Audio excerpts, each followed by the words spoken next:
Although now part of the hustle and bustle of the greater city of Istanbul, once upon a time Eyüp was a sleepy backwater.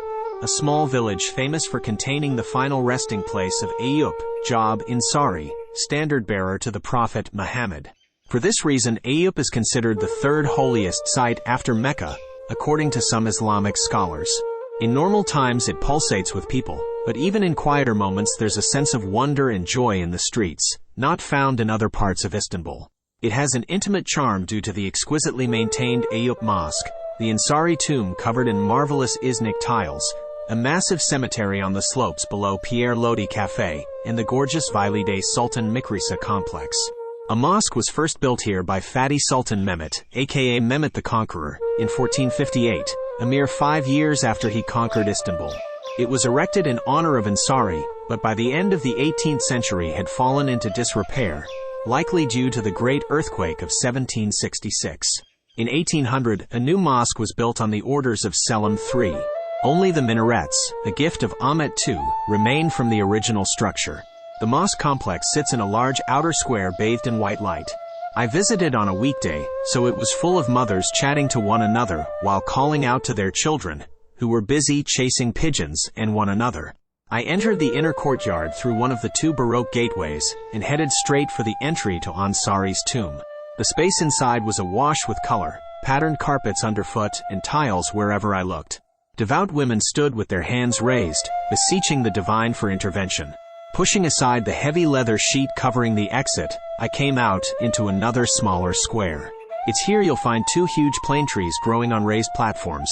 This is the site where successive sultans were girded with the sword of Osman, a ceremony confirming them as the new ruler of the Ottoman Empire. People stand alongside the railings to pray, while you'll see others in front of brass grills opening onto the tomb interior. They're set into a flat wall decorated with panels of intricately patterned tile from different periods. The mosque itself is solemnly plain with white marble facings and simple interior. More interesting to me was the wooden overpass that leads to the women's prayer section. Colorful glass windows provide secret views over the courtyard and second gateway. If you do decide to take a look, remember, this is a place of worship. You'll need to remove your shoes and cover your hair before you enter. Leaving by the north gate, I entered the almost surreally beautiful grounds of the Valide Sultan Mikrisa, Kalayasi. Bright tombstones beckon from behind glittering metalwork, and vivid green grass covers exactingly manicured courtyards. A sebel, a fountain for the distribution of free water, is set into a stone wall featuring arches, columns, and bas-relief sculptures. Elsewhere, small family burial plots are decorated with over-the-top Italianate masonry draperies and garlands. Large trees throw dappled light across the cobblestones, and the only sounds I heard was birdsong.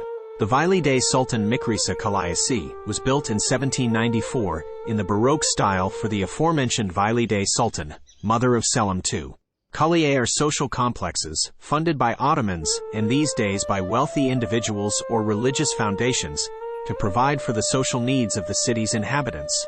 As well as containing the founder's tomb, this one had a mektep or primary school, a library, and an enormous imaret, a public kitchen.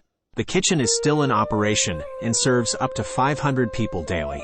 During Kurban Bayram and at other times of the year, Muslims offer up an animal for sacrifice. There's a small Adak Kurban butcher tucked away in one of the laneways where they can see their chosen animal dispatched and donate it to the kitchen for the needy.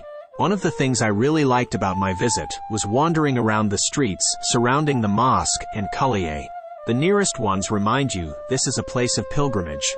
They sell souvenirs for people to take home and share with their loved ones, such as holy water, scarves, taki, fridge magnets from Eyüp, and more.